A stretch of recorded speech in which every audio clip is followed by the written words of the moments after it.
दोस्तों ये कहानी है भारत और ऑस्ट्रेलिया के बीच 2013 में खेले गए उस T20 मैच की, जब कैंसर जैसी जानलेवा बीमारी से जिंदगी और मौत की जंग में मौत को हराकर दोबारा क्रिकेट के मैदान में वापसी करके युवराज सिंह ऑस्ट्रेलिया के खिलाफ अपना पहला मुकाबला खेल रहे थे। और युवराज सिंह मैदान पर बल्लेबाजी करने गए तब अपने रफ्तार के अहंकार में डूबे ऑस्ट्रेलियाई टीम के तेज गेंदबाज जेम्स फॉकनर ने युवराज सिंह को 145 किलोमीटर प्रति घंटे की रफ्तार से बाउंसर मारकर युवराज का अपमान करते हुए युवराज सिंह को पेशेंट यानी मरीज बोलकर कहा कि संभाल के युवराज, देखना कहीं मेरी रफ्तार और खतरनाक बाउंसर से तुम्हारे कैंसर के ऑपरेशन वाले टांके न टूट जाएं। ये कहानी है भारत और ऑस्ट्रेलिया के बीच 2013 में खेली गई उस T20 मैच की, जब ऑस्ट्रेलिया से मिले 201 रनों के लक्ष्य का पीछा करने के दौरान भारतीय टीम के दिग्गज बल्लेबाज रोहित शर्मा, शिखर धवन, विराट कोहली और सुरेश रैना जैसे बल्लेबाज ऑस्ट्रेलियाई टीम के घातक गेंदबाजी के सामने नतमस्तक होकर सिर्फ 95 रनों पर आउट होकर पवेलियन चले गए थे। और ऐसी हालत में जब भारतीय टीम को जीत के लिए 48 गेंदों पर 106 रनों की जरूरत थी, तब मैदान पर भारतीय टीम की तरफ से बल्लेबाजी करने आए युवराज सिंह को देखकर ऑस्ट्रेलियाई खिलाड़ियों के साथ साथ भारतीय क्रिकेट फैंस और पूरी दुनिया ने यह भी कहना शुरू कर दिया था कि जहां जिस ऑस्ट्रेलियाई टीम की दिल दहला देने वाली गेंदबाजी के सामने दुनिया के नंबर 1 विस्फोटक बल्लेबाज रोहित शर्मा, शिखर धवन, विराट कोहली और सुरेश रैना जैसे बल्लेबाज सिर्फ 95 रनों पर आउट होकर पवेलियन चले गए हैं, उस ऑस्ट्रेलियाई टीम की खतरनाक गेंदबाजी के सामने कहा यह कैंसर का मरीज युवराज सिंह, जो लगातार 2 सालों तक कैंसर जैसी जानलेवा बीमारी से जिंदगी और मौत की जंग लड़कर बड़ी मुश्किल से जिंदा वापस आने वाला, जिसने 2011 के वर्ल्ड कप के सेमीफाइनल में आखिरी बार अंतरराष्ट्रीय क्रिकेट में बल्लेबाजी की थी, उसके बाद कोई भी अंतरराष्ट्रीय मैच नहीं खेला था, वो भला कहां ऑस्ट्रेलिया जैसी खतरनाक गेंदबाजी वाली टीम के सामने बाकी बचे 48 गेंदों पर 106 रन बनाकर भारतीय टीम को जीत दिला पाएगा। लेकिन खबरदार, जो भारतीय क्रिकेट फैंस और ऑस्ट्रेलियाई खिलाड़ी कैंसर जैसी जानलेवा बीमारी से जिंदगी की जंग लड़कर वापस आने वाले युवराज सिंह को अब भी मरीज समझकर ये सोच रहे थे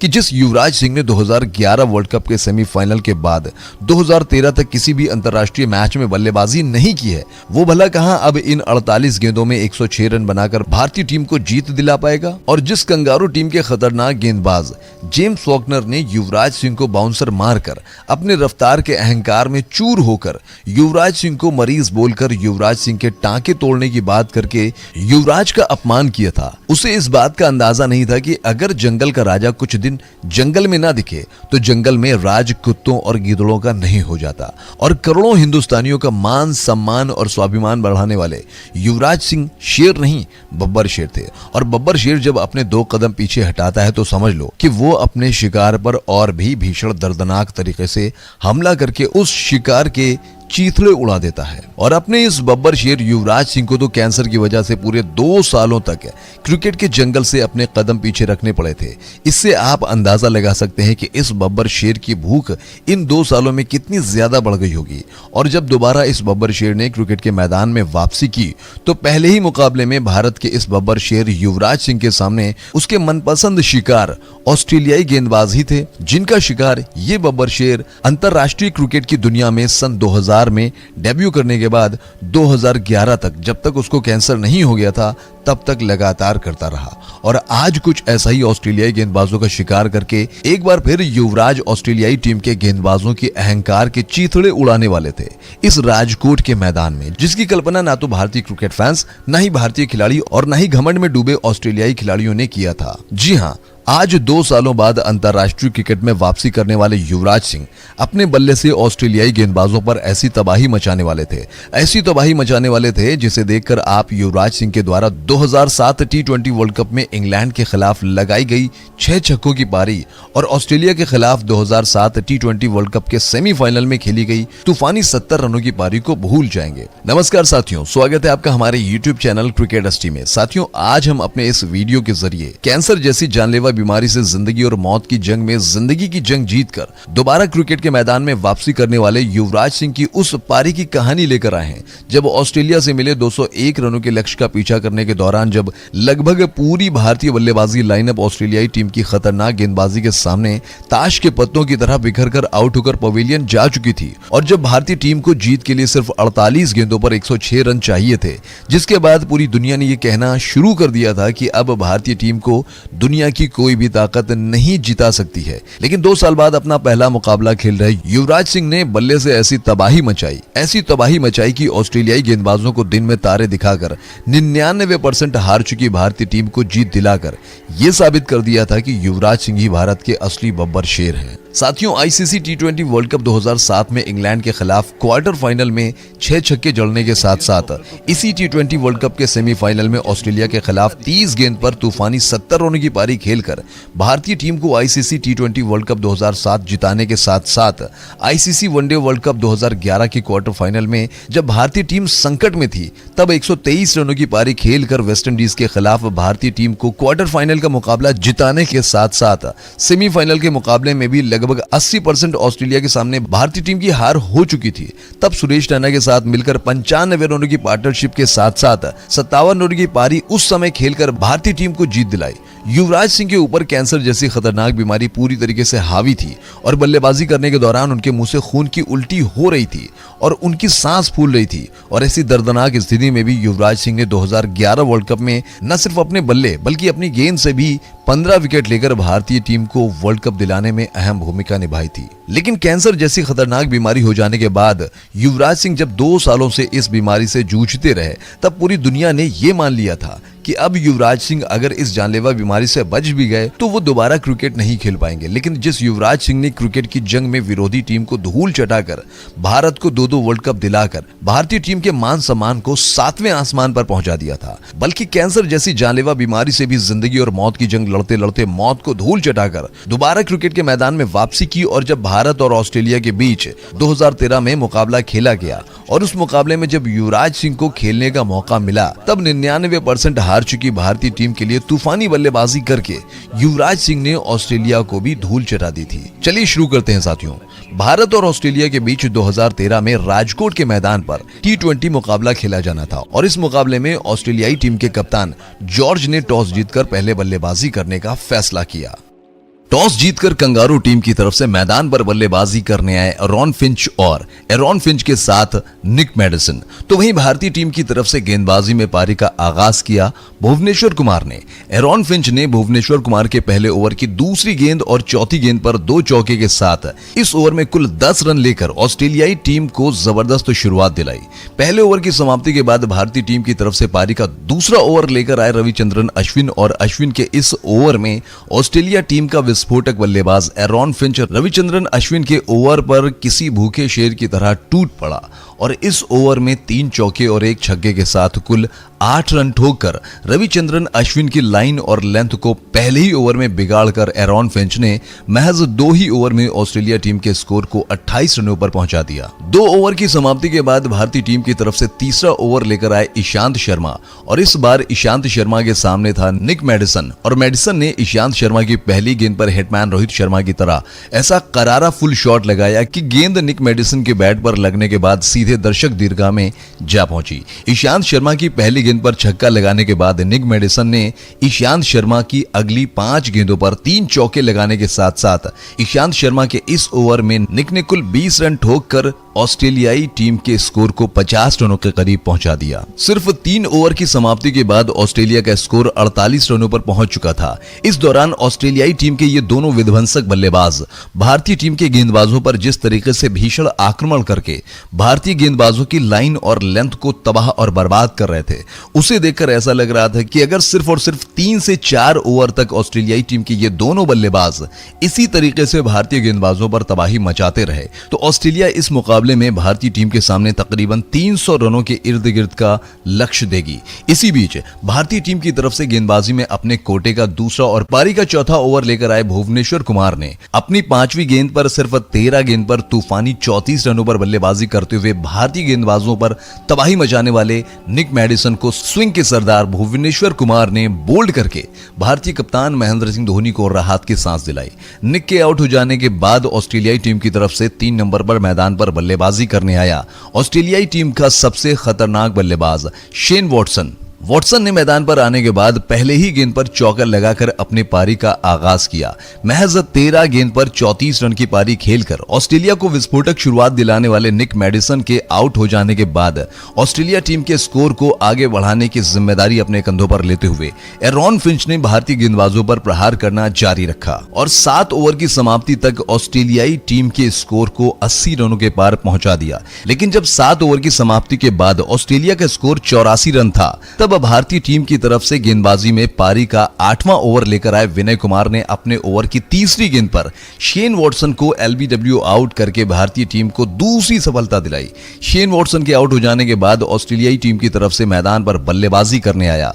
ऑस्ट्रेलिया का महापराक्रमी विध्वंसक बल्लेबाज कप्तान जॉर्ज बेली, जो भारतीय टीम के खिलाफ अपनी तूफानी बल्लेबाजी के लिए जगजाहिर था। और उसी तरह तूफानी पारी खेलने के मंसूबे के साथ मैदान पर बल्लेबाजी करने आए कप्तान जॉर्ज बेली ने जब विनय कुमार की पहली गेंद का सामना किया तो पहली गेंद को बाउंड्री लाइन के बाहर भेजने की नियत से उस पर करारा प्रहार किया, लेकिन गेंद ऑस्ट्रेलियाई कप्तान के बैट पर पूरी तरीके से नहीं आई और बैट पर लगने के बाद मिड विकेट पर खड़े रविंद्र जडेजा के हाथों में जा समाई। इस तरह से 84 रनों के निजी स्कोर पर भारतीय टीम के तेज गेंदबाज विनय कुमार ने पहले शेन वॉटसन, उसके बाद कप्तान जॉर्ज बेली को बैक टू बैक आउट करके विनय कुमार ने ऑस्ट्रेलियाई टीम के बल्लेबाजों की विस्फोटक बल्लेबाजी को देखकर चिंता में डूबे भारतीय कप्तान महेंद्र सिंह धोनी और भारतीय क्रिकेट फैंस को राहत की सांस दिलाई। ऑस्ट्रेलियाई टीम के 2 खतरनाक बल्लेबाजों को बैक टू बैक आउट करने के बाद भारतीय टीम ये सोच रही थी कि शायद अब वो इस मुकाबले में वापसी कर लेंगे और ऑस्ट्रेलिया को कम स्कोर पर रोक देंगे, लेकिन उनकी सोच पर पलटवार करने के लिए ऑस्ट्रेलियाई टीम की तरफ से मैदान पर एंटर होता है ऑस्ट्रेलिया ही नहीं बल्कि पूरी दुनिया का सबसे महापराक्रमी महाविध्वंसक विस्फोटक बल्लेबाज मैक्सवेल। और मैक्सवेल ने भारतीय टीम की तरफ से पारी का 9वां ओवर लेकर आए रविचंद्रन अश्विन के ओवर में 1 नहीं 2 नहीं बल्कि 3 गगनचुंबी छक्के लगाकर इस ओवर में कुल 23 रन ठोककर मैक्सवेल ने रविचंद्रन अश्विन की लाइन और लेंथ को तबाह और बर्बाद करके ऐसा तांडव मचाया जिसे देखकर भारतीय खिलाड़ियों के साथ साथ भारतीय क्रिकेट फैंस की सांस हलक में अटक गई। अश्विन के ओवर की समाप्ति के बाद भारतीय टीम की तरफ से पारी का 10वां ओवर लेकर आए विराट कोहली और विराट कोहली के दूसरी गेंद पर मैक्सवेल कदमों का इस्तेमाल करके छक्का लगाने के साथ साथ कोहली के इस ओवर में कुल 10 रन लेकर ऑस्ट्रेलियाई टीम के स्कोर को 10 ओवर की समाप्ति के बाद 124 रनों तक पहुंचा दिया। मैक्सवेल ने अब तक सिर्फ 8 ही गेंदों पर 4 चौके ठोककर जिस प्रकार से भारतीय गेंदबाजों पर बदमस्त खुला सांड की तरह प्रहार पर प्रहार कर रहा था, उसे देखकर यह कहना बिल्कुल गलत नहीं था कि अगर ऑस्ट्रेलिया टीम के बदमस्त सांड को जल्द से जल्द कंट्रोल नहीं किया गया तो यह भारतीय टीम के गेंदबाजों की लाइन और लेंथ को तहस और नहस कर डालेगा। इसी बीच भारतीय टीम की तरफ से पारी का 11वां ओवर लेकर आए स्पिन गेंदबाज रविंद्र जडेजा और जडेजा की पहली गेंद पर मैक्सवेल ने कदमों का इस्तेमाल करके गेंद पर ऐसा करारा प्रहार किया कि गेंद तीर की तरह हवाओं को चीरती हुई मिड विकेट से होते हुए बाउंड्री लाइन के बाहर जा रही थी। लेकिन भारतीय कप्तान महेंद्र सिंह धोनी की किस्मत कहें या फिर कुछ और, बाउंड्री लाइन पर भारतीय टीम के सबसे लंबे खिलाड़ी ईशांत शर्मा फील्डिंग कर रहे थे और शर्मा जी ने अपनी लंबाई का पूरा फायदा उठाकर लगभग 100% छक्के के लिए जा रही गेंद को कैच में तब्दील करके कंगारू टीम के इस खुले सांड पर अंकुश लगाकर उसे पवेलियन का रास्ता दिखाकर पूरी भारतीय टीम को राहत की सांस दिलाई। मैक्सवेल के आउट हो जाने के बाद मैदान पर बल्लेबाजी करने आए ब्रैड हेडन। कंगारू टीम के विध्वंसक बल्लेबाज मैक्सवेल के आउट हो जाने के बाद काफी देर से खामोश एरॉन फिंच ने अब एक बार फिर ऑस्ट्रेलियाई टीम के स्कोर को आगे बढ़ाने की जिम्मेदारी अपने कंधों पर लेते हुए सबसे पहले अपनी टीम के स्कोर को 150 रनों के पार पहुंचाया 15 ओवर की समाप्ति पर। उसके बाद एरॉन फिंच तेजी के साथ अपने शतक की तरफ बढ़ रहा था और इसी बीच जब ऑस्ट्रेलिया का स्कोर 156 रन था तब भारतीय टीम की तरफ से गेंदबाजी करने आए भुवनेश्वर कुमार ने ब्रैड हेडन को विकेटकीपर महेंद्र सिंह धोनी के हाथों कैच आउट करवाकर पवेलियन का रास्ता दिखाया। ऑस्ट्रेलिया टीम के रन तो बन रहे थे लेकिन निरंतर अंतराल पर उसके विकेट भी गिर रहे थे। उसके बाद भी एरॉन फिंच लगातार भारतीय गेंदबाजों पर प्रहार किए जा रहा था। लेकिन जब एरॉन फिंच 50 गेंदों पर 89 रनों पर बल्लेबाजी कर रहा था, इसी दौरान भारतीय टीम की तरफ से गेंदबाजी करने आए विनय कुमार और विनय कुमार की फुल टॉस गेंद पर एरॉन फिंच ने करारा प्रहार करके गेंद को बाउंड्री लाइन के बाहर पहुंचाना चाहता था, लेकिन विनय कुमार ने अपनी ही गेंद पर एरॉन फिंच के इस करारा प्रहार को अद्भुत अविश्वसनीय कैच में तब्दील करके न सिर्फ एरॉन फिंच को शतक पूरा करने से रोका बल्कि ऑस्ट्रेलियाई टीम के इस महामानव महाविध्वंसक बल्लेबाज की पारी पर अंकुश लगाकर उसे पवेलियन का रास्ता भी दिखाया। एरॉन फिंच जब आउट हुआ था तब ऑस्ट्रेलिया का तब ऑस्ट्रेलिया का स्कोर था 17 ओवर की समाप्ति पर 180 रन। एरॉन फिंच ने आउट होने से पहले 52 गेंदों पर 89 रनों की बेहतरीन पारी खेली थी। एरॉन फिंच के आउट हो जाने के बाद भारतीय गेंदबाजों ने इस मुकाबले में वापसी की और बाकी बची हुई 18 गेंदों पर ऑस्ट्रेलियाई बल्लेबाजों को सिर्फ 20 ही रन बनाने का मौका दिया और जिसके चलते वो ऑस्ट्रेलियाई टीम के बल्लेबाज मैक्सवेल और एरॉन फिंच जब बल्लेबाजी कर रहे थे तब ऐसा लग रहा था कि ऑस्ट्रेलिया इस मुकाबले में 230 रन या 240 रन का लक्ष्य देगी भारतीय टीम को। वो टीम 20 ओवर में 201 ही रन बना सकी, लेकिन ये 201 रनों का लक्ष्य उस भारतीय टीम के लिए आसान नहीं होने वाला था जिस भारतीय टीम को इन 201 रनों के लक्ष्य का पीछा करने के दौरान उस ऑस्ट्रेलियाई टीम की गेंदबाजी का सामना करना था, जिस टीम की गेंदबाजी पिछले 2 दशकों से दुनिया की बड़ी से बड़ी टीमों के लिए आतंक का पर्याय बनी हुई थी, जिनके सामने बल्लेबाजी करने के दौरान दुनिया के महानतम बल्लेबाजों में शुमार सचिन तेंदुलकर, ब्रायन लारा, सौरभ गांगुली और महेंद्र सिंह धोनी जैसे बल्लेबाजों के भी पांव कांपते थे। ऐसी हालत में भारतीय टीम के लिए ये 201 रनों के लक्ष्य को पार पाना एवरेस्ट की चोटी पर चढ़ने जैसा था। इस दौरान भारतीय टीम को ऑस्ट्रेलियाई टीम के उन रफ्तार के सौदागर गेंदबाजों की आग उगलती गेंद का सामना करना था, जिनकी रफ्तार के कहर के सामने बड़े से बड़े बल्लेबाजों के स्टंप के साथ साथ हौसले भी टूट जाते थे। ऐसी हालत में ऑस्ट्रेलिया के इन 201 रनों के लक्ष्य का पीछा करने के दौरान मैदान पर बल्लेबाजी करने आते हैं सचिन तेंदुलकर और वीरेंद्र सहवाग के बाद भारतीय टीम की ओपनिंग जोड़ी की विरासत को आगे बढ़ाने वाले भारतीय टीम के नए नवेले ओपनर बल्लेबाज रोहित शर्मा और शिखर धवन। तो वहीं ऑस्ट्रेलियाई टीम की तरफ से गेंदबाजी में पारी का आगाज करते हैं क्लिंट मैके। रोहित शर्मा ने मैके की पहली गेंद पर 2 रन तो वहीं दूसरी गेंद पर ऑन साइड के क्षेत्र में छक्का लगाकर भारतीय टीम को बेहतरीन शुरुआत दिलाई, लेकिन रोहित शर्मा इस बेहतरीन शुरुआत को बेहतर अंजाम तक नहीं पहुंचा पाए और क्लिंट मैके के अगली ही गेंद पर रोहित शर्मा विकेटकीपर के हाथों कैच आउट होकर पवेलियन चलते बने। जी हां, महज 8 रनों पर रोहित शर्मा के आउट हो जाने के बाद भारतीय टीम की तरफ से मैदान पर बल्लेबाजी करने आए सुरेश रैना और सुरेश रैना ने मैदान पर आने के बाद गेंदबाजी में पारी का दूसरा ओवर लेकर आए नॉर्थन कुल्टर-नाइल की गेंद पर छक्का लगाकर अपनी पारी का आगाज करते हुए शिखर धवन के साथ मिलकर ताबड़तोड़ बल्लेबाजी करते हुए 6 ओवर की समाप्ति तक भारतीय टीम के स्कोर को 50 रनों तक पहुंचा दिया। इस दौरान रैना ने 12 गेंदों पर 19 रनों की पारी खेली थी, लेकिन जब भारतीय टीम का स्कोर 50 रन था उसी दौरान ऑस्ट्रेलियाई टीम की तरफ से पारी का 7वां ओवर लेकर आया एक बार फिर नॉर्थन कुल्टर-नाइल और नाइल के ओवर की दूसरी गेंद पर सुरेश रैना फुल शॉट लगाना चाहते थे, लेकिन बैट और गेंद का सही तरीके से संपर्क नहीं हुआ और सुरेश रैना शेन वॉटसन के हाथों कैच आउट होकर पवेलियन चलते बने। रैना के आउट होकर मैदान से बाहर जाने के बाद भारतीय टीम की तरफ से मैदान पर बल्लेबाजी करने आए विराट कोहली और विराट कोहली ने मैदान पर आने के बाद 2-3 बड़े शॉट लगाकर सुरेश रैना के आउट हो जाने के बाद भारतीय टीम पर आ चुके दबाव को कम किया और शिखर धवन के साथ 25 रनों की पार्टनरशिप करके भारतीय टीम के स्कोर को 75 रनों के पार पहुंचा दिया। लेकिन विराट कोहली और शिखर धवन 25 रनों की पार्टनरशिप करके भारतीय टीम को संभालने की कोशिश कर ही रहे थे कि इसी बीच ऑस्ट्रेलियाई टीम की तरफ से पारी का 9वां ओवर लेकर आया ऑस्ट्रेलिया टीम का स्पिन गेंदबाज कोवियर डोहर्टी और डोहर्टी की गेंद पर शिखर धवन कदमों का इस्तेमाल करके शॉट लगाना चाहते थे,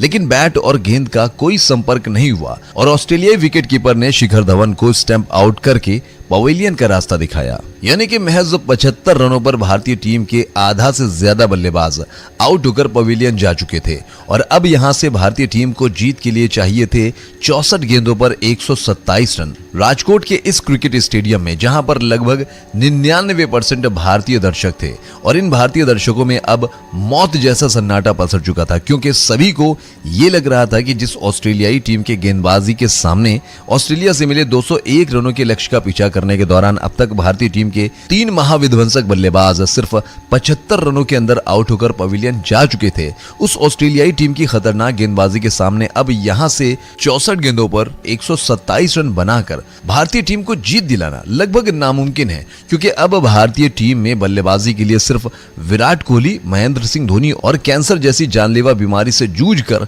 मौत के मुंह से बाहर आकर क्रिकेट की दुनिया में एक बार फिर से वापसी करने वाले युवराज सिंह ही बचे हुए थे बल्लेबाजी के लिए। ऐसी हालत में शिखर धवन को आउट करने के बाद ऑस्ट्रेलियाई खिलाड़ियों में जश्न का माहौल था, क्योंकि अब शिखर धवन के आउट हो जाने के बाद मैदान पर बल्लेबाजी करने आए 2011 के सेमीफाइनल मुकाबले में ऑस्ट्रेलिया के खिलाफ खिलाफ आखिरी बार बल्लेबाजी करने वाले युवराज सिंह। जी हां, उसके बाद युवराज सिंह को अंतर्राष्ट्रीय क्रिकेट में बल्लेबाजी करने का मौका नहीं मिला था, क्योंकि युवराज सिंह लगभग 2 सालों से कैंसर जैसी जानलेवा बीमारी से जूझने के बाद अंतर्राष्ट्रीय मुकाबले में वापसी करके अपना पहला मुकाबला खेल रहे थे। ऑस्ट्रेलिया के खिलाफ ही 2011 वर्ल्ड कप में युवराज सिंह ने आखिरी बार मैदान पर बल्ला थामा था। तो वहीं 2 साल कैंसर जैसी जानलेवा बीमारी से लड़ने के बाद एक बार फिर युवराज सिंह उसी ऑस्ट्रेलिया के सामने मैदान पर बल्लेबाजी करने आए। लेकिन युवराज सिंह इधर मैदान पर बल्लेबाजी करने आए ही थे कि इसी बीच घटती है मैदान पर एक ऐसी घटना जिसने इस मुकाबले में जीत की उम्मीद लगाए करोड़ों भारतीयों का दिल तोड़ दिया। जब भारतीय टीम का स्कोर 95 रन था, तब इसी दौरान ऑस्ट्रेलिया की टीम की तरफ से पारी का 11वां ओवर लेकर आए क्लिंटन मैके की गेंद पर विराट कोहली भी जेम्स फॉकनर के हाथों कैच आउट होकर पवेलियन चलते बने।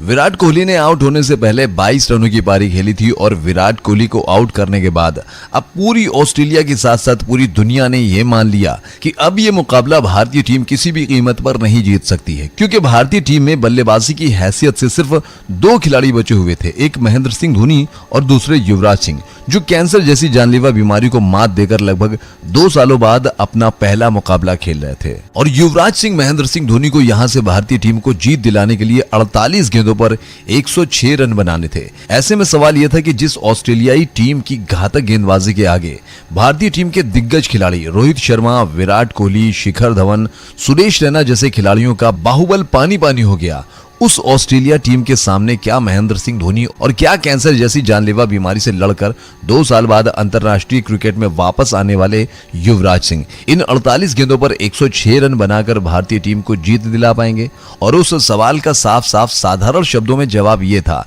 कि जिस ऑस्ट्रेलिया टीम की गेंदबाजों और बल्लेबाजों का क्रिकेट की दुनिया में पिछले कई वर्षों से एक छत्र राज था, जिस ऑस्ट्रेलिया टीम के गेंदबाजी के सामने दुनिया के अच्छे से अच्छे गेंदबाजों का तेल निकल जाता था, उस टीम के सामने 48 गेंद पर 106 रन बनाना लगभग नामुमकिन था। ऐसी हालात में विराट कोहली के आउट हो जाने के बाद अब भारतीय क्रिकेट फैंस धीरे धीरे करके ये मुकाबला छोड़कर स्टेडियम से जाने लगे, ये सोचकर कि अब भला कहां जिस ऑस्ट्रेलिया टीम के खतरनाक गेंदबाजों के सामने रोहित शर्मा, शिखर धवन, विराट कोहली, सुरेश रैना जैसे खिलाड़ी सिर्फ 95 रनों पर आउट होकर पवेलियन चले गए हैं, उस ऑस्ट्रेलिया टीम के कहर बरसाते गेंदबाजों की खतरनाक गेंदबाजी के आगे कहां ये महेंद्र सिंह धोनी और कहां युवराज सिंह 48 गेंद पर 106 रन बनाकर भारतीय टीम को जीत दिला पाएंगे? ऐसी हालत में संपूर्ण राजकोट क्रिकेट स्टेडियम में सन्नाटा पसरा हुआ था। लेकिन किसी ने सच ही कहा है कि तूफान आने से पहले का सन्नाटा अपने साथ बहुत ही बड़ा तबाही का मंजर लेकर आता है,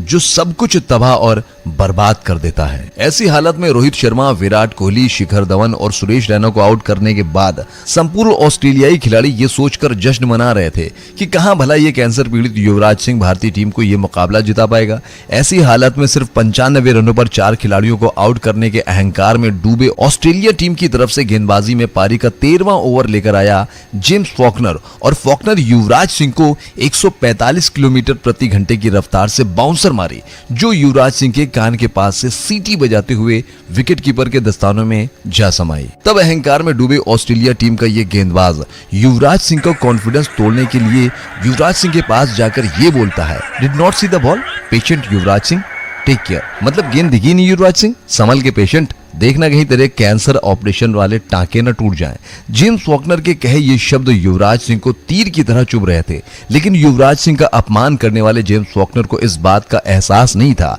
कि उसने भारतीय टीम के उस बब्बर शेर का अपमान किया था जिसने सन 2000 से अंतर्राष्ट्रीय क्रिकेट में डेब्यू करने से लेकर 2011 तक दुनिया के तमाम खतरनाक गेंदबाजों के साथ साथ उन ऑस्ट्रेलियाई टीम के रफ्तार के सौदागर कहे जाने वाले Brett Lee, Brad Hogg, Nathan Bracken, Andrew Symonds और मिशेल जॉनसन जैसे गेंदबाज, जिनकी गेंदबाजी के सामने बल्लेबाजी करने के दौरान क्रिकेट के भगवान कहे जाने वाले सचिन तेंदुलकर और ब्रायन लारा के भी पसीने छूटते थे, उन्हीं रफ्तार के सौदागर कहे जाने वाले गेंदबाजों को युवराज सिंह ने मार मारकर गली का कुत्ता बनाकर अकेले दम पर 2007 टी20 वर्ल्ड कप के सेमीफाइनल मुकाबले में सिर्फ 30 गेंद पर 70 रनों की तूफानी पारी खेलकर और 2011 वर्ल्ड कप के सेमीफाइनल मुकाबले में तूफानी 60 रनों की पारी खेलकर अकेले दम पर ऑस्ट्रेलिया को 2007 और 2011 वर्ल्ड कप के सेमीफाइनल में हराकर वर्ल्ड कप से बाहर का रास्ता दिखाकर ऑस्ट्रेलियाई टीम के सालों से चले आ रहे बादशाहत को नेस्त नाबूद करके ऑस्ट्रेलिया की बादशाहत को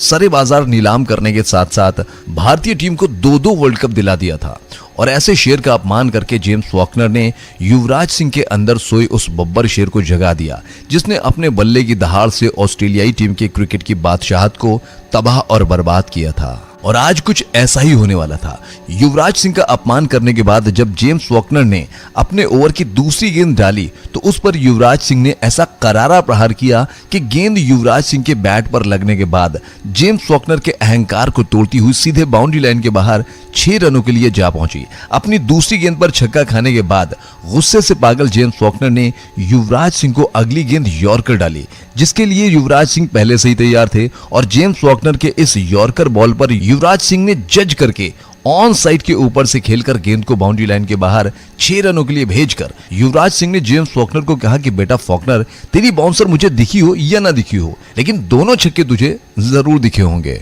जेम्स फॉकनर के इस ओवर में युवराज सिंह ने बैक टू बैक 2 छक्के जड़कर युवराज सिंह ने सिर्फ 95 रनों पर 4 विकेट गिर जाने के बाद भारतीय टीम पर बढ़ रहे दबाव को थोड़ा कम करने के साथ साथ भारतीय टीम के स्कोर को भी 100 रनों के ऊपर पहुंचा दिया। लेकिन इसी बीच ऑस्ट्रेलियाई टीम की तरफ से पारी का 14वां ओवर लेकर आया ऑस्ट्रेलियाई टीम का दिग्गज ऑलराउंडर खिलाड़ी शेन वॉटसन। और वॉटसन ने अपने इस ओवर में महेंद्र सिंह धोनी और युवराज सिंह को सिर्फ 4 रन ही बनाने का मौका दिया। अब यहां से भारतीय टीम को बाकी बची 36 गेंदों पर जीत के लिए 80 रनों की जरूरत थी, यानी कि हर ओवर में लगभग 13 से 14 रनों की जरूरत थी यहां से भारतीय टीम को जीत के लिए। अब ऐसी हालत में शेन वॉटसन के बाद ऑस्ट्रेलियाई टीम की तरफ से पारी का 15वां ओवर लेकर आया ऑस्ट्रेलियाई टीम का खतरनाक तेज गेंदबाज नॉर्थन कुल्टर-नाइल। और नाइल ने युवराज सिंह को अपनी पहली गेंद पर कोई रन ही बनाने दिया, लेकिन नॉर्थन कुल्टर-नाइल ने अपने ओवर की दूसरी गेंद युवराज सिंह को ओवर पिच डाल दी, जिस पर युवराज सिंह ने करारा प्रहार किया और गेंद बाउंड्री लाइन के बाहर 4 रनों के लिए जा पहुंची।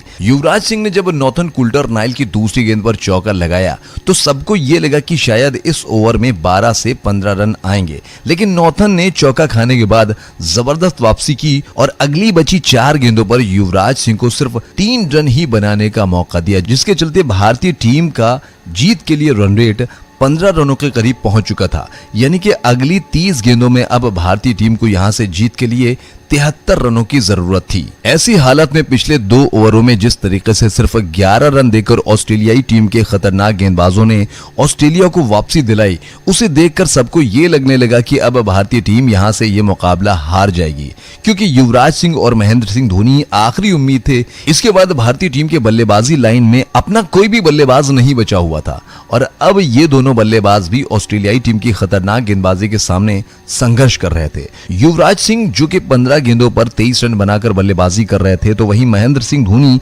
जो 11 गेंदों पर 12 रन बनाकर अभी भी ऑस्ट्रेलियाई टीम के गेंदबाजों के सामने संघर्ष कर रहे थे। ऐसी हालत में आप सोच सकते हैं कि अगली 30 गेंद पर क्या 73 रन बन सकते हैं। तो आसान शब्दों में बस यही कहा जा सकता है कि ऑस्ट्रेलिया जैसी खतरनाक गेंदबाजी के सामने 30 गेंद पर 73 रन बनाना लगभग नामुमकिन है। लेकिन ऐसा सोचने वालों की सोच पर पलटवार किया अपने बब्बर शेर सिक्सर किंग युवराज सिंह ने। ऑस्ट्रेलिया की तरफ से पारी का 16वां ओवर लेकर आए ऑस्ट्रेलियाई गेंदबाज क्लिंटन मैके की पहली गेंद पर गगनचुंबी छक्का लगाकर। क्लिंटन मैके की पहली गेंद पर छक्का लगाने के बाद युवराज सिंह ने मैके की दूसरी गेंद पर भी करारा प्रहार किया, लेकिन गेंद युवराज सिंह के बैट पर पूरी तरीके से नहीं आई और ऑन साइड पर बाउंड्री लाइन के खड़े करीब शेन वॉटसन के हाथों में जा समाई। एक क्षण के लिए करोड़ों भारतीय क्रिकेट फैंस की सांस अटक गई, लेकिन शेन वॉटसन ने इस गेंद को कैच में तब्दील करते समय बाउंड्री लाइन को टच कर दिया, जिसके चलते अंपायर ने अपने दोनों हाथ ऊपर खड़े करते हुए 6 रन देकर करोड़ों भारतीय क्रिकेट फैंस को राहत की सांस दिलाई।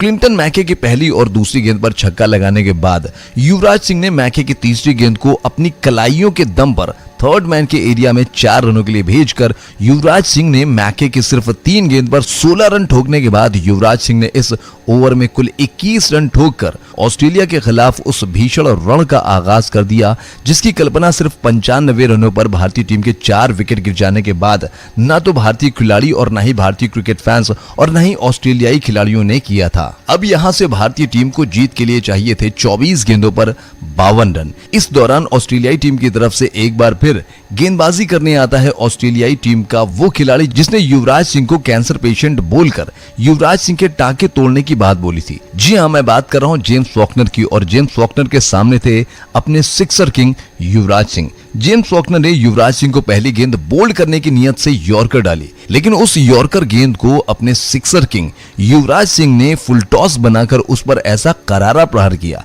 कि गेंद सीधे सीमा रेखा के बाहर 6 रनों के लिए जा पहुंची, और इस छक्के के साथ युवराज सिंह ने सिर्फ 22 गेंदों पर अपना अर्धशतक पूरा किया। युवराज सिंह ने जेम्स फॉकनर की पहली गेंद पर छक्का लगाने के बाद फॉकनर की ओवर की तीसरी गेंद को पॉइंट और कवर के बीच खेलकर गेंद को बाउंड्री लाइन के बाहर 4 रनों के लिए भेजने के बाद अपने सिक्सर किंग ने फॉकनर के ओवर की चौथी गेंद पर ऐसा करारा प्रहार किया कि गेंद जेम्स फॉकनर के सर के ऊपर से होते हुए जेम्स फॉकनर के द्वारा युवराज सिंह के अपमान का बदला लेने के साथ साथ इस घमंडी ऑस्ट्रेलियाई गेंदबाज के साथ साथ संपूर्ण ऑस्ट्रेलियाई खिलाड़ियों के हौसले को तोड़ती हुई सीधे दर्शक दीर्घा में जा पहुंची। युवराज सिंह ने जेम्स फॉकनर की पहली 3 गेंदों में 2 छक्के और 1 चौका लगाकर जेम्स फॉकनर, जो युवराज सिंह को पेशेंट बोल रहा था, उस युवराज सिंह ने इशारों में ही बता दिया कि बेटा, हमने अपनी विस्फोटक बल्लेबाजी से तुम्हारी टीम के बड़े से बड़े दिग्गज गेंदबाजों को मार मार कर उनके करियर को तबाह और बर्बाद करके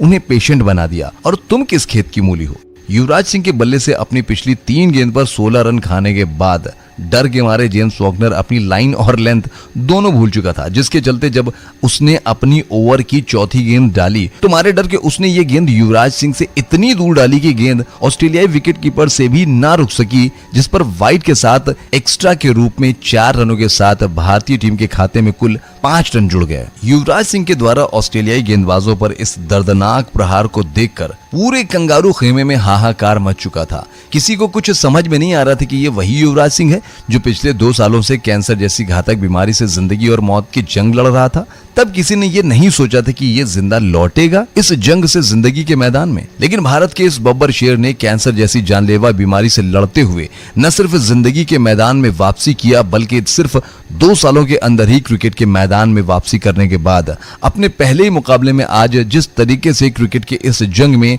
कंगारू गेंदबाजों का संहार कर रहे थे, उसे देखकर किसी को अपनी आंखों पर यकीन नहीं हो रहा था। सिर्फ 95 रनों पर ऑस्ट्रेलियाई टीम के खतरनाक गेंदबाजों के सामने भारतीय टीम के 4 बड़े खिलाड़ी आउट होकर पवेलियन जा चुके थे। जिसके बाद युवराज सिंह मैदान पर बल्लेबाजी करने आए, तब पूरी दुनिया ने ये मान लिया था कि अब भारतीय टीम यहां से ये मुकाबला हार जाएगी। लेकिन तब मैदान पर आने के बाद भारत के इस बब्बर शेर ने 99% हौसले और मैच दोनों हार चुकी भारतीय टीम में अपने विस्फोटक बल्लेबाजी से जीत की उम्मीद जगा दी। एक तरफ दुनिया के सबसे बड़े फिनिशर कहे जाने वाले महेंद्र सिंह धोनी, जो अभी भी 17 गेंद पर 15 रन बनाकर ऑस्ट्रेलियाई टीम के गेंदबाजों के आगे संघर्ष कर रहे थे, तो वहीं दूसरी तरफ सिर्फ 26 गेंदों पर 60 रन ठोककर युवराज सिंह ने 99% हार चुकी भारतीय टीम को इस मुकाबले में जीत के करीब लाकर खड़ा कर दिया। जी हां, युवराज सिंह ने जेम्स फॉकनर के इस ओवर में कुल 23 रन कूटकर उस रन रेट को भारतीय टीम के कदमों में लाकर रख दिया, जो रन रेट पिछले कुछ ओवरों में भारतीय टीम की औकात से बाहर था। अब यहां से भारतीय टीम को जीत के लिए 18 गेंदों पर 28 रनों की जरूरत थी, और जब भारतीय टीम को 18 गेंदों में 28 रनों की जरूरत थी, तब अगले कुछ ओवरों में युवराज सिंह ने ऑस्ट्रेलियाई गेंदबाजों पर उसी प्रकार से प्रहार करना प्रारंभ कर दिया, जिस प्रकार से 2007 टी20 वर्ल्ड कप के सेमीफाइनल में ऑस्ट्रेलिया के खिलाफ 70 रनों की पारी और 2011 वर्ल्ड कप के सेमीफाइनल में ऑस्ट्रेलिया के खिलाफ तूफानी 60 रनों की पारी खेलकर ऑस्ट्रेलिया को वर्ल्ड कप से बाहर का रास्ता दिखाकर भारतीय टीम को 2-2 वर्ल्ड कप दिला दिया था। और जिस प्रकार से तब 2007 और 2011 के वर्ल्ड कप में ऑस्ट्रेलियाई गेंदबाज, ऑस्ट्रेलिया खिलाड़ी और ऑस्ट्रेलियाई कप्तान युवराज सिंह की तूफानी बल्लेबाजी को देखकर बेबस नजर आ रहे थे, कुछ वैसा ही आज भी ऑस्ट्रेलियाई टीम के खिलाड़ी, ऑस्ट्रेलियाई टीम के गेंदबाज और ऑस्ट्रेलियाई टीम के कप्तान अपने बब्बर शेर सिक्सर किंग की इस तूफानी बल्लेबाजी को देखकर बेबस नजर आ रहे थे। और युवराज सिंह की इस तूफानी बल्लेबाजी के चलते वो भारतीय टीम जो 12 ओवरों तक सिर्फ 95 रनों पर अपने 4 विकेट गंवा चुकी थी, और अगली 48 गेंदों में जिस भारतीय टीम को जीत के लिए 106 रनों की जरूरत थी, वो भारतीय टीम इस मुकाबले में युवराज सिंह की 32 गेंदों पर 77 रनों की पारी की बदौलत 2 गेंद शेष रहते ही ये मुकाबला अपने नाम कर लेती है। इस मुकाबले में महेंद्र सिंह धोनी के बल्ले से 20 गेंद में सिर्फ 22 रन आए थे, तो वहीं उस युवराज सिंह के बल्ले से सिर्फ 32 गेंद पर 77 रनों की तूफानी पारी आई थी। जब युवराज सिंह ने कैंसर जैसी जानलेवा बीमारी से जिंदगी और मौत की जंग लड़ते हुए 2 साल बाद क्रिकेट के मैदान में वापसी की थी, इससे आप अंदाजा लगा सकते हैं कि जो भारतीय मीडिया महेंद्र सिंह धोनी को विश्व कप का सर्वश्रेष्ठ फिनिशर बल्लेबाज बोलते हुए नहीं थकती है, वो कितनी बड़ी दोगली थी। साथियों, जब युवराज सिंह ने कैंसर जैसी जानलेवा बीमारी से जंग जीतकर दोबारा 2013 में क्रिकेट के मैदान में वापसी की थी, उस समय युवराज सिंह की उम्र थी 30 साल 6 महीने। और कैंसर जैसी महामारी से जंग जीतने के बाद युवराज सिंह ने अपने पहले ही मैच में जिस तरीके से उस ऑस्ट्रेलियाई टीम के सामने 77 रन की पारी खेलकर 100% हार चुकी भारतीय टीम को जीत दिलाई, जिस ऑस्ट्रेलिया टीम के सामने बल्लेबाजी करने के दौरान दुनिया के बड़े से बड़े बल्लेबाजों का पसीना छूट जाता था, और जिस युवराज सिंह ने आईसीसी T20 वर्ल्ड कप 2007 में इंग्लैंड के खिलाफ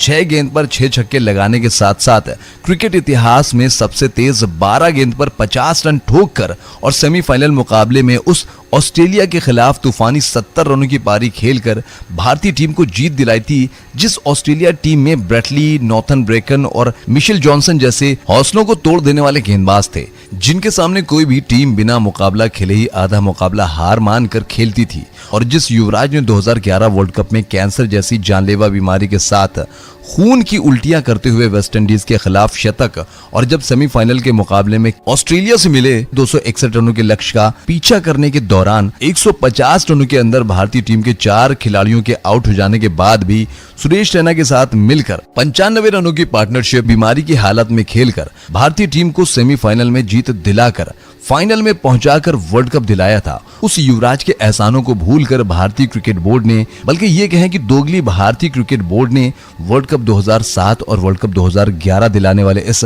हीरो, इस बब्बर शेर युवराज सिंह के भारतीय क्रिकेट पर किए गए एहसानों को भूलकर दूध में गिरी मक्खी की तरह बाहर निकालकर फेंक दिया। युवराज सिंह ने जब कैंसर के बाद कमबैक किया, तब युवराज सिंह की उम्र 30 से 31 साल थी, और ऐसी उम्र में तो सूर्य कुमार यादव जैसे खिलाड़ी ने भारतीय टीम में डेब्यू किया है, और डेब्यू करने के बाद दुनिया के नंबर 1 T20 बल्लेबाज बने। लेकिन भारत को 2 वर्ल्ड कप दिलाने वाले इस नायाब हीरे के एहसानों को भूलकर भारतीय क्रिकेट बोर्ड ने सिर्फ 30 और 31 साल की उम्र में ही युवराज सिंह के करियर के साथ खिलवाड़ करना शुरू कर दिया था, और 2011 वर्ल्ड कप के बाद युवराज सिंह को कभी भी वर्ल्ड कप खेलने का मौका नहीं दिया। जब युवराज सिंह 2015 और 2019 ये दोनों वर्ल्ड कप खेलने के पूरे हकदार थे, अगर रोहित शर्मा, महेंद्र सिंह धोनी और सचिन तेंदुलकर, विराट कोहली जैसे खिलाड़ी 37 से 38 साल की उम्र तक क्रिकेट खेल सकते हैं, तो हिंदुस्तान को 2 वर्ल्ड कप दिलाने वाले युवराज सिंह क्यों नहीं खेल सकते। और हद तो तब हो गई जब 2017 में युवराज सिंह ने इंग्लैंड के खिलाफ वनडे मुकाबले में अपने करियर का सर्वोच्च 150 रनों का स्कोर खड़ा किया। उसके बाद भी 2019 वर्ल्ड कप में युवराज सिंह को नजरअंदाज करके युवराज सिंह की जगह विजय शंकर जैसे 2 कौड़ी के प्लेयर को मौका देकर भारतीय क्रिकेट बोर्ड ने युवराज सिंह के साथ जो नाइंसाफी की, उसे भारतीय क्रिकेट फैंस को कभी भी नहीं भूलना चाहिए। आपको क्या लगता है कि भारत को 2007 और 2011 वर्ल्ड कप दिलाने वाले युवराज सिंह को 2015 और 2019 वर्ल्ड कप में भारतीय टीम का हिस्सा होना चाहिए था या नहीं? वीडियो में कमेंट करके बताना मत भूलिएगा, और चलते चलते हमारे YouTube चैनल क्रिकेट हिस्ट्री को सब्सक्राइब करना मत भूलिएगा। धन्यवाद।